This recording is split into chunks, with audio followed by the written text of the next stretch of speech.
What are red flags for roommates? Story 1. In my experience, if you live with a stranger, then sometimes there's a mutual understanding to be on good behaviour. You may never be close, but it may not be an awful situation either. Sometimes it doesn't work this way, but in my experience, it does a surprising amount of time. If you live with friends, expect every one of their floors to go up by a multiple of at least 5 times. They're always down to drink? Guess what? Your house is going to be a party house. Is their car a mess? Guess what? Your house is going to be a disaster. Is their homework always late? Don't be surprised if the rent's late too. And with family, make that 10 to 20 times. I knew a guy who always on their lazier side that moved in with his cousin. He then proceeded to stop paying rent and looking for a job. Be very cautious moving in with family. I realise the example I gave don't always correlate, such as people with a messy car having a clean house. My point was just that whatever character flaws they have usually become exaggerated as a roommate. Oh, guys, I can fully relate here. Do you know, I don't actually think living with friends is a good idea. I think I may have spoken about this before, but I live with my best friend in uni, and oh my gosh, he was so annoying. Like, it definitely put a strain on the friendship, I think, just with like cleanliness standards and things like that. It's really difficult actually living with friends. It like turns the friendship into something different. I personally think, in my own experience, don't live with friends. You know, sometimes of course it works and it's great and you have the best fun. Don't get me wrong, it was a really good time. We had fun, it was great. But yeah, I wouldn't do it again. 100% would not do it again. Story 2. Mum moves him in while he watches. Mum sets his room up while he stares into his phone. Mum shops grocery and cooks it for him while he complains he's hungry. Mum fills the fridge with pre-cooked meals while he eats. Mum cleans up everything and leaves. Congratulations, now you're his mum. To be clear, I didn't do anything for him. I made it clear that regardless of what he thought, I was not his mum. And the lease being what it was lasted a year. This was years ago back in college days, and I'm a parent now. It does take a conscious effort to break away from doing things for your kids because it becomes such a routine, so I can empathise, to a degree. But by the time you're in college, you should be able to survive if you're dropped within walking distance of a Walmart. And thanks for the gold! Story 3. If their smell enters the room before they do and sticks around after they leave. Ooh, that is disgusting. Story 4. Differing political beliefs. I'm not talking, oh, I disagree, let's have a slightly heated debate. Those roommates are cool. The ones I'm talking about are the, if you don't agree with me, you want another Holocaust people. Story 5. Oh man, I have a couple, all gained from painful experience. If someone before they live with you constantly comments on how clean yours or someone's place is, when in reality it's just normal and not that clean at all, take this as a sign that you have a very different standard of cleanliness. A little more personal, but if the person has a history of many friendships lasting less than 1 year, without excuses like moving or switching jobs, or seems to have a long trail of people that they no longer speak to, or all their old friends are described as crazy psychos, or seems like the greatest person in the world, but inexplicably, if someone tells you who they are, listen. For example, when my old roommate said casually in conversation, yeah, my mom and my sisters don't think that I'm capable of feeling empathy, like I'm a sociopath. They used to say that a lot. The same roommate also once told me that she's never felt guilt before and didn't know what it felt like. She's almost 30. She also had a restraining order served on her a couple days after she moved in. Red flags. If friends of your potential roommate come to you and ask you if you've really thought this through, and mention that maybe you don't know this person as well as you think you do. Story 6. Similar to a romantic partner, if all of their previous roommates were crazy or inexplicably hated them, forced them to move out, sociopaths, buttholes, Satan worshippers, that's a huge red flag. Story 7. When they bring their dates back to your room without telling you in advance, then lock you out in the hallway so they can have privacy. Story 8. Kinda too late to call, but if there's a fight on move-in day, the whole thing's going to be a fight. Also, if one person tries to impose a cleaning schedule or rotation, these things are always doomed for disaster, I find, because then there's a documented blame to go around if one person slacks off, even if it's for a good reason, overloaded with works, extreme bout of sickness, works 12 hours a day, etc. Finally, if she disappears for 4 hours and returns bragging about spending $200 on professionally done glue on nails one day, then has her grandparents over the next day bringing food because she's broke, she has absolutely no understanding of time or money and will not be able to empathise with you when you say you can't afford the $10 it costs to buy a pack of toilet paper because your part-time Walmart job barely covers your share of the rent and your bus pass. She'll also eat your food despite labelling and try to flush hard stalks of celery down the toilet. Oh no, people eating my food. I used to absolutely hate that. To be fair, my housemates were genuinely really good with that, but my housemate had a boyfriend and he was round all the time and he didn't share the same kind of respect that we all did as a group of housemates. I came in one day and he was there using my butter, my pesto, my pasta, and my cheese. I don't like cheese, but the cheese was for my partner. But anyway, I walked in. He made his tea from my food that I bought, and he didn't even live in the house. He didn't ask. He actually didn't really see anything wrong with it either. And I just thought, man, get the frick out of here. And I told my housemate, I was like, your boyfriend is doing my nut in. But yeah, that can also cause a lot of distress in the house. If one of them has a partner that's disrespectful, I would never do it again. It's actually bringing back trauma. Story 9. Okay, now before I make my final decision, I just want to make sure our personalities match, okay? So I made up a little test. Now I'm going to say a word, and then you say the first thing that comes to mind. I can do that. Okay, here we go. Pillow. Fight. Very good. Okay, G. String. Excellent. Okay, doggy. Kitten. Oh, sorry. No. So close though, but bye-bye. Story 10. If a potential roommate says they expect the apartment to stay presentably clean, that's a good thing. But if that potential roommate says that and lives in a sty, run away. Happened to me, and turns out the guy never had to lift a finger because his mum and then ex-girlfriend would always clean for him. So he expected things to be clean, but didn't expect to have to contribute, and would give me attitude when I tried to push him to do his share. His retort: dude, with all due respect, I agreed to live with you, so you should appreciate it by doing the cleaning. My retort: dude, with all due respect, grow the frick up or move the frick out. I'm ashamed to say that he got another girlfriend and she did all of his cleaning. We stopped fighting about it, and they're still together, so great friend. Rubbish roommate. I'd live with her again though. She liked to bake. Story 11. If your cat loves them more than it loves you. Story 12. Do they have no friends? Do they have no friends and insist on a curfew? Did they move in with a barbell and 45 plates, but the whole house is hardwood floors and they live on the second floor? Are you dropping weights on the fricking wood, you idiot? Have they suggested everyone throws money together for a house gun in case of ghetto stuff? The trash is too heavy to take out. Female roommates will do this. Is there limited fridge space and suddenly their buddy just moves in and needs 7 different kinds of mustard? Do they try to frick the other roommates while their significant other is gone? Are they other roommates too awkward to actually say anything? Is there a couch guy? Is the couch guy always able to find money for booze and weed, but rent's always an awkward conversation? Are they struggling with their sexuality? Are they taking it out on a roommate of a different gender? Did they threaten to call the cops on a house party that hasn't even happened yet? Every time I've accepted food from someone in a living situation, it comes to bite me in the butt. Thing is, though, it's so difficult, isn't it? Because when you're at uni, you get so excited about the opportunity to live with friends because, you've never been able to do it before. So this kind of stuff all goes out the window. And I think you're not really at an age where this stuff kind of crosses your mind. Like, you're quite young at uni. So the excitement kind of comes over all of that. Do you know what I mean? So that's where the trouble starts, because really you don't know these people that well to move in with them. Well, sometimes you do. Like, I live with my best friend and I grew up with him. But, in other people's cases, you've only known these people, like a year? So you're not entirely sure of all of their habits. And then moving in with them will bring all of those out of the woodworks. But yeah, I think the excitement comes over actually knowing the person. And then that's where the trouble starts. Story 13. If someone decides the best way to communicate is via passive-aggressive post-it notes placed strategically about the apartment, then you should consider finding a new place. I'm talking about you, Shardy.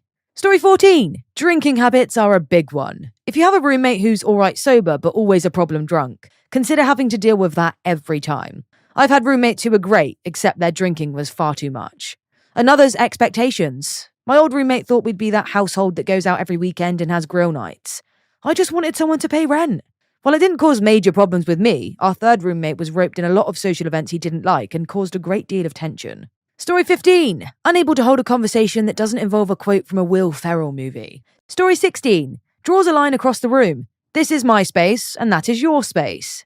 Story 17. If you ask if he's ever lived with a female roommate, and the story ends with him dragging that girl's bed out to the driveway and setting it on fire. Story 18. Red skin, tail, 2 horns. Calls himself Satan. Story 19. This is very minor compared to some of the other things in this thread, but it's prevented me from committing murder. Ask if they own any non-stick cookware. If they do, ask to see it. If it's not all scratched to hell, it's probably safe to leave yours in the kitchen for shared use. Otherwise, if it has a single scratch in it, or if they don't own any, yours needs to stay under lock and key. Yes, sharing kitchenware, that was always a problem. But it wasn't too bad, actually. Mainly was the washing up. When I was in uni, I wasn't the most clean human, let's say. I was quite bad, to be honest. Like, we were all just as bad as each other. But you're young, aren't you, as I've said, but washing up was always a problem. No one wanted to do it, so one person would end up doing everyone's washing up from like that entire week, and that caused problems as well. But honestly, thinking of myself in uni, like the standards of where I lived and like what I lived in, it was awful. I can't actually believe I was like that. Like, I'm such a clean freak now. Maybe it was from living in such a poo heap. Story 20, looking for a pen in my underwear drawer. Story 21, if someone tells you they had a crazy roommate, they had a crazy roommate. If someone tells you they had 10 crazy roommates in a row, they are the crazy roommate. This rule applies to exes as well. Story 22, if they don't have the same cleanliness standards as you, things will be a little rough. It will eventually lead to either someone doing all the cleaning work, whoever the cleanest of the bunch is, or lead to some big argument as things come to a head. Unfortunately for me, I had this chameleon of a roommate. He changed his habits based on the laziest person in the room. When he and I first moved in together, we both kept things very clean, and I thought we had similar standards because I'd seen where he lived before several times. Then our third roommate moved in, who is the dirtiest person on the planet. Basically, we let him move in as a favour to him because he needed a place to stay, and we thought, how bad can it be? It was freaking awful. My original roommate basically stopped cleaning because so-and-so doesn't clean either, making things 2-to-1 against my standard of cleanliness, which is a pretty average, normal standard in my opinion. The house got so disgusting that my girlfriend basically stopped coming over because of how gross it was. I eventually confronted them, had some huge shouting match because one of them got their egos bruised, and the friendship hasn't been the same since. I stayed up until 11 p.m. cleaning that place on the last day there, simply so I could get my security deposit back. They'd left at like 3 or 4 p.m, which leads me to another point. If possible, don't be the one who puts up the security deposit. That person is the only one who has something to lose based on the condition of the place. If possible, 100%. Why would you ever pay the full security deposit? Why would you ever do that? No way.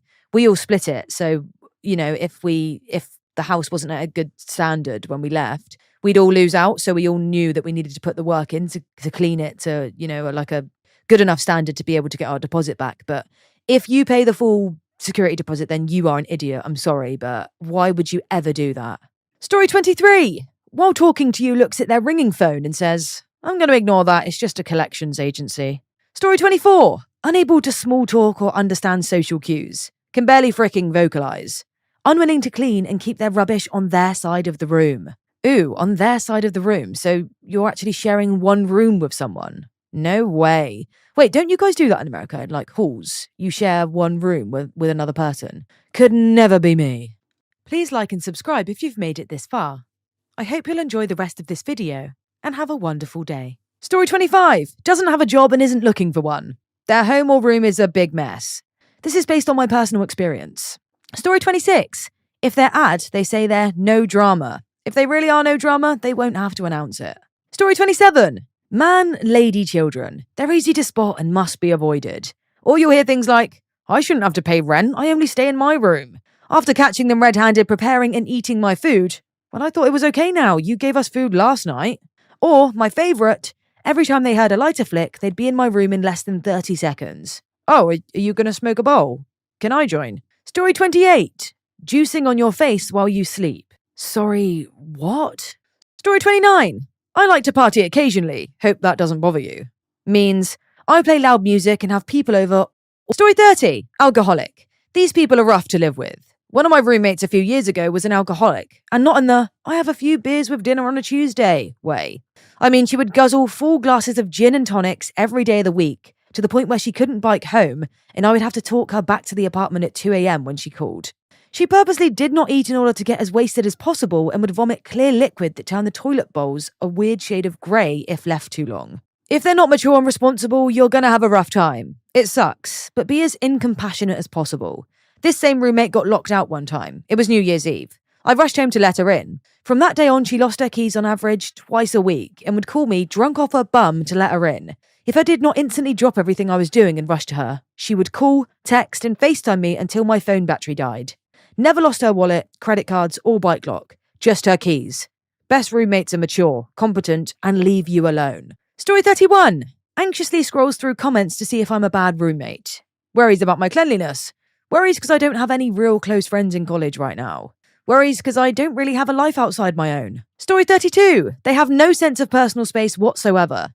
They leave dishes lying around. If they want something, they couldn't care less about interrupting you to get it. They bathe with the door open. They threaten physical violence when annoyed. They're mean to people in the service industry. Ooh, yeah, if anyone's mean to anyone in the service industry, then you're a loser. Or people that are just mean, like you're losers. What's the point in it? Do you know what I mean? But guys, when I shared a house with my friends, I lived with 2 music producers. So you can only imagine what that was like all day, all night. Same song. Boom, boom, boom, boom. Why can't they use headphones? Someone please tell me why they can't use headphones. Story 33. If a group of children ever gets real quiet, investigate immediately. Story 34. I had a friend who said her roommate would keep used tampons in the living room by sticking them to the wall and would reuse them at a later date. I'm sorry. I can't believe what I have just read. I cannot believe this. That is disgusting. Girls, just imagine that, please, for 1 second. I've got some really disturbing imagery going on. That house must have been disgusting. Story 35. Treats his or her parents badly. Or really, treats anyone badly. I suppose I should have just said unjustifiably badly. Story 36. When your roommate has turtles. Now my whole fridge is filled with kale and my living room filled with dandelion plants. SOS. Story 37. If the house is cramped and cluttered when you first check it out, and they say, "Oh, so sorry for the mess, it's never like this." It's much, much worse than that all the time. They spent hours cleaning to make it look that good. I moved into that house and it was disgustingly filthy all the time. Story 38. If all of their social media consists of pictures of them violently intoxicated at all times. If they have nothing nice to say about all former roommates, it's likely that this person is the reason those situations were the way they were. Story 39. A red flag roommate can be someone who's probably going to go to prison. My girlfriend's best friend signed a lease with some dude who's going to court in October for a driving on revoked after a second DUI and multiple assault charges. People who are coming from mum and dad's house for the first time, you just never know what they're used to having other people do for them. People like me, who come home very drunk early in the morning when you have finals and pee in the sink. Actually, look at their job history. A lease is a commitment. If the individual only holds jobs for a couple months at a time and is constantly bumming smokes and eating all your food, after you ever so graciously smoke their bum butt down with your weed, they're probably not a good choice. Pick someone smarter, cleaner, and more driven than you as a roommate. As Grandpa used to say, hang out with people smarter than you. You could learn something. Story 40. Oh man, I've had some bad ones. If they immediately want to become your best friend, like they have no life outside their own and no one to talk to, it's cool if you're friends with your roommates, but it shouldn't be forced. If they're a day or two late on rent or utilities, which does happen, and you confront them and they're crazy defensive about it, like, geez, dude, was just reminding you. Anyways, it's usually because they can't pay it.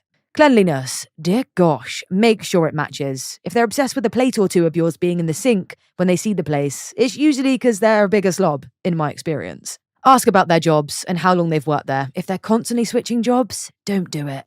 If they're looking for a place to move it tomorrow or next week, they'd better have a good reason why it's so quick. They're probably getting kicked out of their current place, which is what was happening with my last roommate.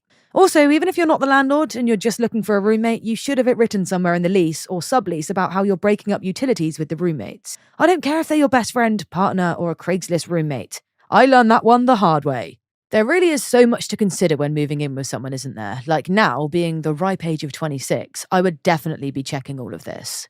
100%. Like now I am so strict with like the house being clean, the washing being done, the laundry being done, like everything. So if I was to live with someone or if like I had a lodger, for example, I would literally be checking all of their history. I don't care. I genuinely would. Like, it's a lot living with someone. It really, really is. Like, you're with them day in, day out. And if you can't tolerate it, it genuinely is. It will make your life hell. It will. Story 41. Some tips. In most states and provinces, you can look up the criminal and civil court cases by name for free. It won't help avoid the messy or annoying people, but it could help avoid the non-rent payers. Look people up on Facebook. You'll learn a lot about them. Try to meet their friends, because these people will inevitably come round to the house. Some people clean up nice for the meeting, but their entire social circle are party animals and druggies. It's better to go a month with no roommate than to get the wrong roommate. Story 42. People who don't understand why or what the point is of cleaning up after oneself. It's a sense of entitlement when they don't do it. It'll become worse. Oh, sorry, I forgot. Because you'll be the one cleaning up after them. You're not their caretaker. They are an adult. If they can't keep their space clean or even wash their own dish after using it, they probably can't wipe their own butt right. So they should stay with their parents who will deal with that. You don't need to clean after another grown person. I seriously hate people like that. I wonder how they can even remember to breathe at times, for frick's sake. Story 43. 1. Lived in a converted bus on site in the country. How eccentric, I thought. 2. Had a very offbeat name for being an older white guy. 3. Was not overly interested in being sociable, but hugs you when you leave. You too are a guy and you just met. 4. Smokes a ton of weed, but won't talk much about it or imbibe with you. 5. So vegan he doesn't like tofurkey in the fridge. 6. Incredibly nice, but at the same time oddly distant. 7. Has odd but interesting pictures on the wall. 1. A film portrait of a young Indian girl, clearly in India, posing but looking slightly confused and vaguely afraid. 8. Estranged partially from children and ex. 9. Has a room with filled nothing but random brick and brack. 10. He was not suspicious at all your first meeting, but soon acts untrusting thereafter, without cause. These were a few of the things I overlooked. He turned out to be a paranoid schizophrenic. It got weird fast. Also, other roommate. Seems real cool, has lots of friends, admits to doing coke on occasion, or just recreational. Run, don't walk. He's almost definitely a piece of poo. Story 44. If they sound or act like they could be annoying, trust me, they will become unbearable. If they smell or aren't super clean, they'll become a pig after 2 weeks. If they usually ride on friends' money and company, they'll never take responsibility for everyday tasks. Finally, if they have a girlfriend or boyfriend, take note, because this could mean they're out all the time, or you could get to hear millions of either millions of phone conversations, or you hear them doing it. And trust me, I've been there. I think most of the time they thought I was out of the house, to be honest, but, I mean, can you not hear me stomping upstairs? Is that not a sign? Keep it down. Story 45. It's easy to spot red flags after someone moves in, but spotting them before can save a lot of hassle. For rent security, I'd look out for prompt communication when setting up meetings and viewings. Someone who can communicate on time is more likely to pay on time. For finding out if they're going to do things like leave dishes in the sink, don't ask if they're going to leave dishes in the sink. Ask how they'd feel if you did that. If they have a negative reaction or it seem uncomfortable, that's a good sign about cleanliness. Ask a couple questions about conflict resolution. If we have a routine established, but then my job changes and suddenly we both need the shower at the exact same time in the morning, how would you address this? What have been points of conflict with other roommates in the past? What roommate situation has been easiest for you in the past? See if their responses are similar to yours. One person's ideal roommate can be another person's nightmare, even if neither is a butthole. And finally, my red flag for people who are controlling, demanding, and manipulative. If they answer questions with questions, don't want to talk about themselves, or are intent on controlling the conversation by asking too much, too personal, too fast, without allowing you to ask about them, these people are just trouble. I'd avoid them. They're the type who can ask you if you'd mind turning their music off earlier, or using headphones or turning it down after a certain time, will reply with, "Why are you so demanding? How come we have to do it your way?" They take any request for change on their part and spin it into you being unreasonable. Avoid. Story 46. If she tells you she once got high on heroin with a former student, yeah, that was a fun year. She smoked crack Saturday evenings in her room, had various guys over almost every night, and would get fricked loudly. No basic hygiene skills. The kitchen was just a disgrace. Okay, wow, that sounds extremely traumatic. Imagine someone smoking crack in your house all the time and being fricked loudly. Ugh, no, honestly, I'm so glad I'm out of this kind of... Well, I've never lived with someone who smoked crack, ever. Never will. But, yeah, I've been there where someone's being fricked loudly. It's uncomfortable, and it's horrible to live with. I'm so glad I now live with my partner, who I can boss around. Hee hee. Story 47. Have a gaming PC. You'll know he'll stay up late until morning, disturbing your sleep. Many people got upset because of this comment. I apologise. It's just based on my experience and wanted to share. Cheers. Story 48. My nightmare former roommate seemed like a nice enough guy when we met. He was working a professional job, looked put together when we met, and generally gave all the signs of a well-adjusted 20-something when we met. Then on the day he moved in, he had no one to help him move his stuff into the apartment. There are very good reasons why this might happen to someone, new to a city, for example, but this guy had been living in the area for 2 years. His elderly, obese mum had driven 2.5 hours, and she was the only person who was going to help him move. The lesson here is that if someone doesn't have friends they can rely on to help them move, they're probably the kind of person who burns bridges. That's what happened with this guy. He ended up being a total butthole, but that's a separate story. Story 49. If you're discussing prior roommates and they only have negative things to say about everyone they've ever lived with, that is your cue to run away. It's like the old saying goes, if you smell poo everywhere you go, check your shoe. I've had numerous roommates in the past that were quick to complain about how messy and awful their last roommates were and how they never cleaned or were disrespectful, only to have them be the biggest pigs on the planet. The reason why it was always messy is because nobody cleaned, them included. That's actually a really good saying, isn't it? If you smell poo everywhere you go, check your shoe. Never heard of that one. And they say don't poo where you eat, don't they? Loving these sayings, gang. Learning a new thing every day. Thanks for watching. Like and subscribe for more videos coming daily.